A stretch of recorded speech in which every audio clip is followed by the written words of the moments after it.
Salve, salve galera! Hoje vamos falar sobre um dos clássicos da literatura brasileira, um dos livros, na verdade, mais importantes da história da nossa literatura, que é Úrsula, de Maria Firmina dos Reis. Fique comigo até o final desse vídeo, porque a gente vai falar do enredo, das personagens, de aprofundamentos também, e você já sabe, literatura é com Alencar.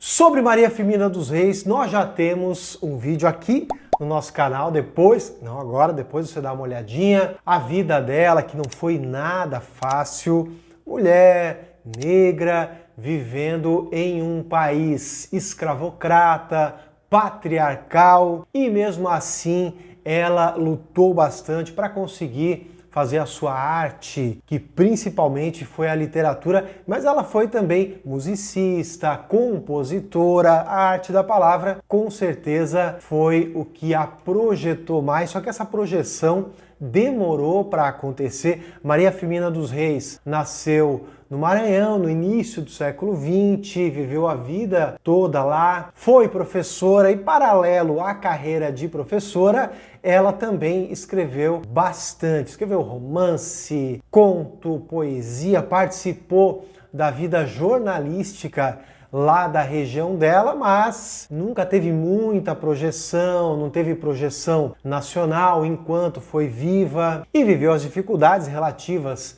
ao seu tempo, mas agora nós vamos focar então em Úrsula. Um livro publicado em 1859 e ela não assinou. Ela colocou uma maranhense. Só que o livro só foi descoberto na década de 1960. E aí na década seguinte ele foi publicado e a obra começa então a circular mais pelo Brasil. É simplesmente o primeiro livro com característica abolicionista do Brasil, talvez da língua portuguesa. E olha que nós estamos falando aí de 1859. Professor, o que isso quer dizer? Os primeiros movimentos abolicionistas em nosso país são só da década de 1860. Bom, então já temos a data de publicação, vamos para outros dados técnicos. Estamos falando de um romance, portanto, é uma narrativa longa, com várias personagens, vários conflitos,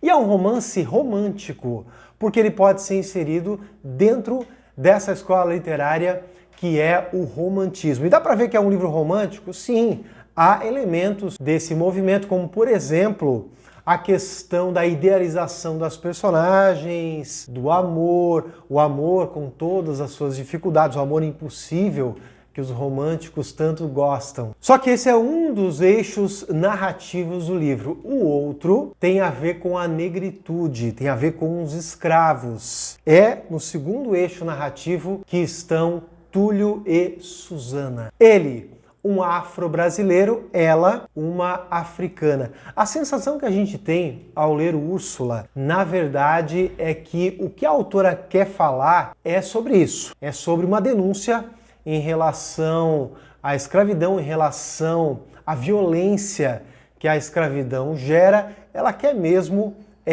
tratar desse assunto. Tanto é que é visível que ele muitas vezes se sobrepõe a essa narrativa romântica que na época estava no hype, digamos assim, só se produzia obras românticas. Eu diria até que a questão abolicionista em Úrsula, ela chega a atrapalhar a narrativa romântica, porque imaginem vocês, a autora chega a trazer pra gente instrumentos de tortura que eram utilizados em escravos. Temos até algumas nuances já realistas, e nem se falava ainda em realismo no Brasil naquele tempo. O foco narrativo é terceira pessoa. Temos um narrador, uma narradora onisciente, que é aquele que sabe tudo, sabe sentimentos, pensamentos das personagens, e é uma narradora, vamos falar narradora, porque afinal de contas é uma escritora, e a narradora se compadece das personagens, sente pena dos maus tratos que o Túlio recebe, que a Suzana recebe.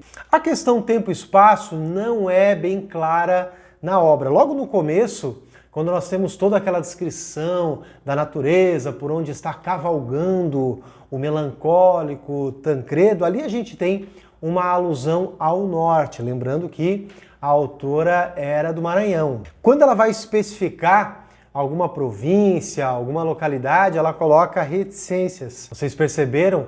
E isso acaba dando até uma verdade, uma veracidade maior. Parece que a denúncia que ela está fazendo é real e é melhor não colocar nomes de lugares, nomes de pessoas também, né? Você não sabe como é que é o nome completo da mãe da Úrsula, é Luísa B. Quer dizer, eu vou esconder porque são pessoas reais. Já trouxemos um pouquinho das personagens, vamos um pouco mais fundo. Úrsula, essa é uma moça branca, é uma típica personagem romântica, jovem, pura, é uma donzela que vai formar o par romântico com o Tancredo. A Úrsula é pobre, ela mora num casebre bastante simples, com a mãe. Na verdade, eles são de uma família rica, mas foram empobrecidos por outro integrante da família bastante cruel. Tancredo, por sua vez, faz parte da elite brasileira, porém ele vem com vários problemas familiares e também é um típico mancebo romântico. Ele é honrado, honesto, bom. E aí temos Túlio, então, e Suzana, já falamos um pouquinho sobre eles. Eles estão ali em volta, estão ali circulando em torno de Luísa e Úrsula. Túlio não tem mãe, a mãe dele foi vítima da violência, da escravidão, e ele vai ser criado então pela mãe Suzana, assim ele a chama. Suzana é uma africana forte, guerreira, não obstante toda a violência que ela sofreu, foi retirada da terra natal dela, África, trazida para cá. Ela vai contar tudo isso até com detalhes aqui na nossa trama. Fernando P é o antagonista, é aquele que vai se contrapor ao amor de Úrsula e Tancredo. Nos livros românticos isso é muito comum. A gente pode pensar, por exemplo, na escrava Isaura, porque você tem a Isaura e tem o Álvaro. O livro do romantismo tem que ter um par romântico. Então você tem lá um casal perfeito, idealizado, e aí tem alguém que vai tentar atrapalhar. No caso de a escrava Isaura é o Leôncio, aqui vai ser o Fernando P. Homem rude, cruel, sanguinário. Luísa B, que é a mãe da Úrsula, uma mulher que sofreu no casamento, depois teve uma doença, acabou ficando acamada por 12 anos, é a filha que cuida dela. Paulo B é o marido que foi assassinado, a gente vai descobrindo isso à medida em que lê o romance, e você tem também o Antero, que é mais um escravo que aparece de relance, digamos assim, na história, um escravo alcoólatra. Ele é como se fosse o oposto da Suzana, ele já não é mais a força, a resistência, ele é a pessoa já cansada, que não há força, que não tem forças para reagir contra qualquer coisa envolvendo o sistema social, político do Brasil daquele tempo. São no total 20 capítulos e nós temos também um prólogo e um epílogo. O primeiro capítulo traz aquela descrição, como nós mencionamos, da paisagem brasileira. Não podemos nos esquecer que é romantismo.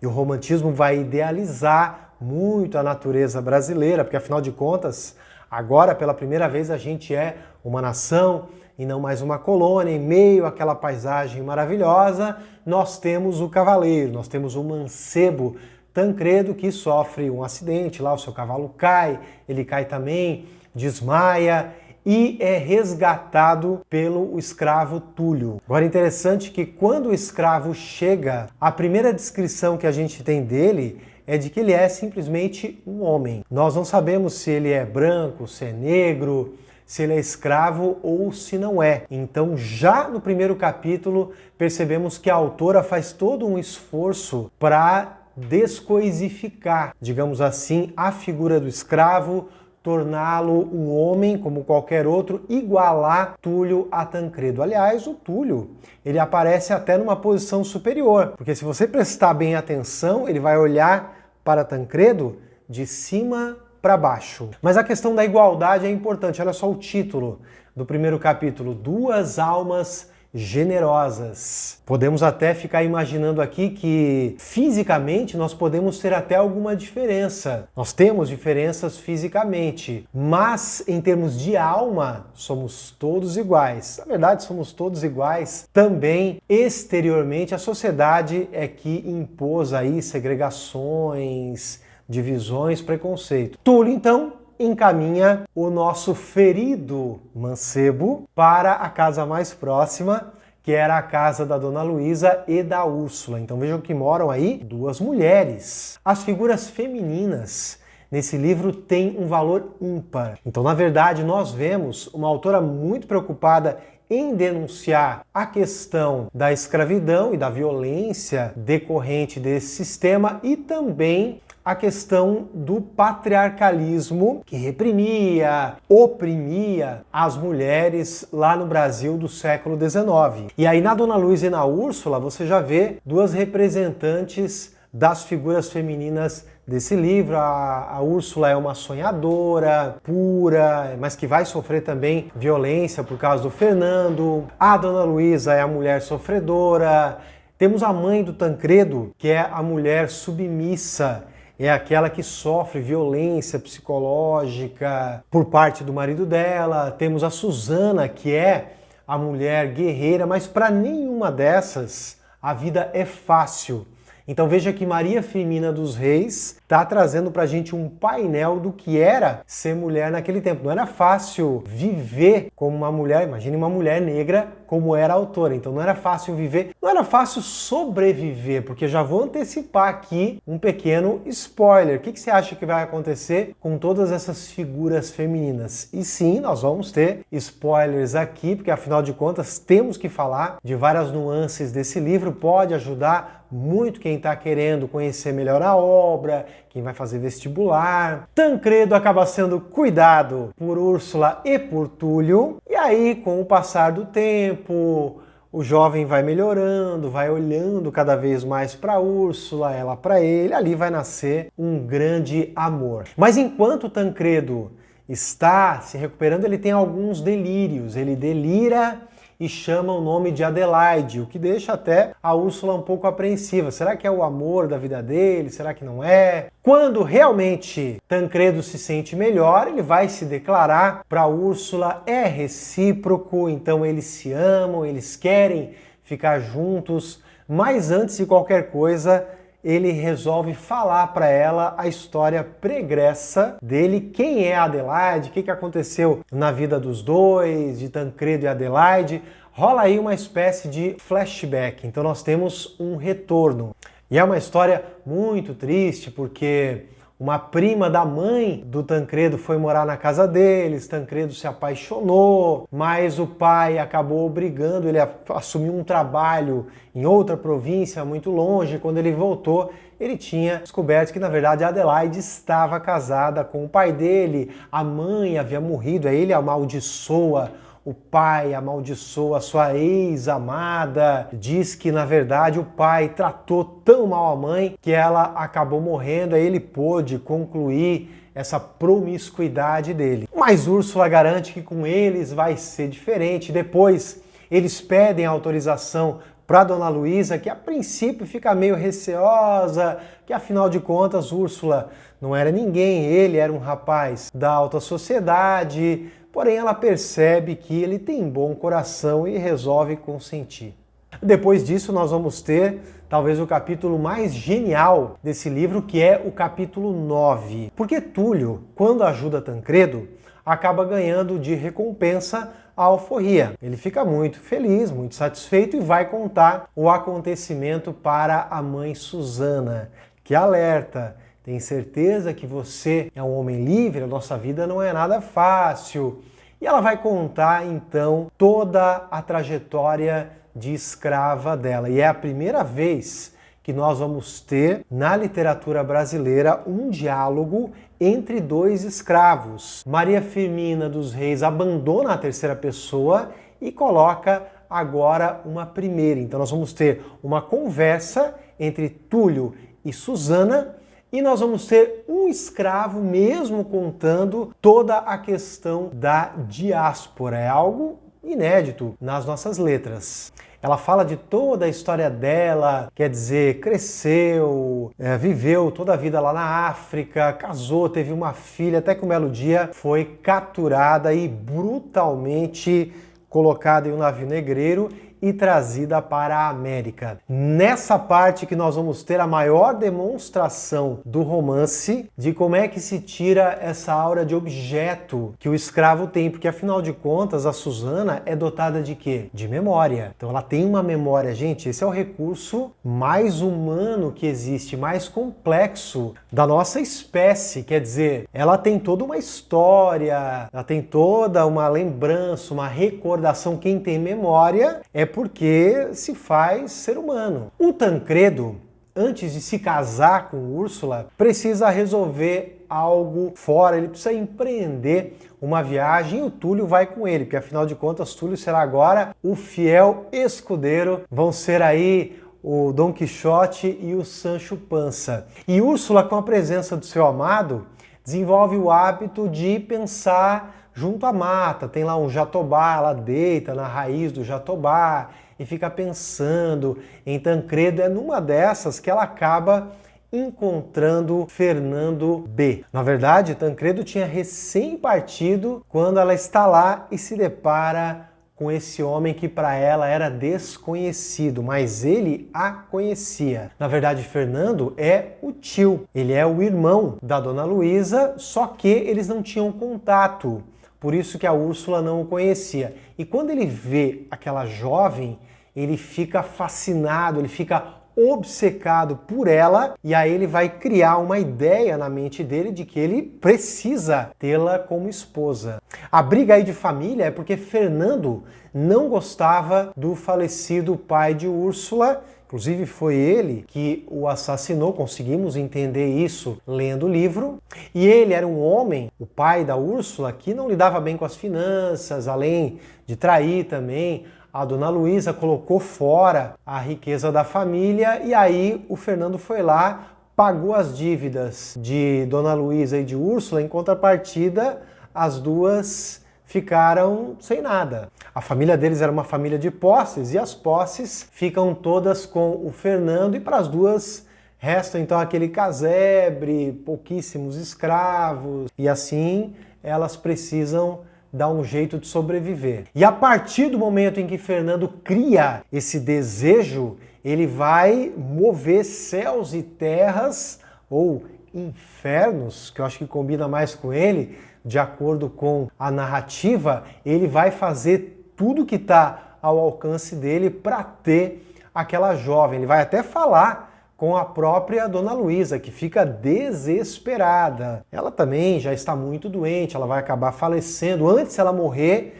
ela alerta Úrsula de que a jovem deve fugir. E aí Dona Luísa morre, é enterrada no cemitério ali próximo. A nossa Úrsula vai até lá, passa mal, desmaia sobre o túmulo da mãe. A sorte que ela é encontrada lá antes por Tancredo e Túlio do que por Fernando. E aí o herói leva a moça para um convento. Faz todo sentido porque nós temos toda uma religiosidade nesse livro. Temos críticas também ao catolicismo, porque afinal de contas, junto ao Fernando há um padre que sabe muito bem que Fernando é um homem brutal, é um homem perverso, escravocrata e que trata de uma forma muito violenta os seus escravos. Então temos crítica sim à instituição catolicismo. Eu diria que esse livro ele é mais religioso até do que católico. E Fernando, em busca de Úrsula,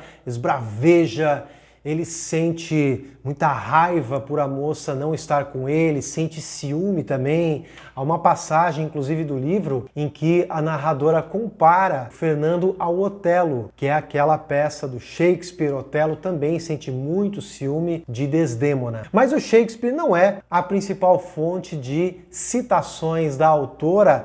Ela gosta muito de trazer a mitologia. A mitologia grega é bem presente aí, um toque de classicismo pode ser percebido em Úrsula. No convento, a nossa jovem está bem protegida? Mais ou menos. Na verdade, os dois conseguem se casar rapidamente, mas antes de conseguirem concretizar, de conseguirem consumar o casamento, eles são encontrados por Fernando e seus capangas. Eles matam Túlio e matam também Tancredo. O próprio Fernando vai assassinar Tancredo e ele rouba Úrsula, leva com ele, só que não vai adiantar muita coisa não. A moça não suporta todos os acontecimentos, não suporta a perda do seu amado e acaba enlouquecendo. Depois de enlouquecer, ela morre. E aí Fernando aprende a lição de que o amor não se conquista dessa forma. Depois nós temos o epílogo da história, que vai trazer um tal de Frei Luís de Santa Úrsula. É um homem que resolve então ir até o convento, tentar expiar os seus pecados. A princípio ele tem dificuldades, mas depois ele pede perdão, sendo na verdade induzido por um padre. Ele pede perdão porque é a partir disso que ele vai conseguir ter o descanso eterno, não no inferno, até porque o padre orienta ele no sentido de que Úrsula estará no paraíso. Enfim, uma obra necessária do ponto de vista histórico, da história da literatura, da história do Brasil, um livro artisticamente também bem construído, bem desenvolvido, merece ser conhecido em qualquer circunstância, está entre os grandes clássicos da nossa literatura, tá bom, gente? Um abraço!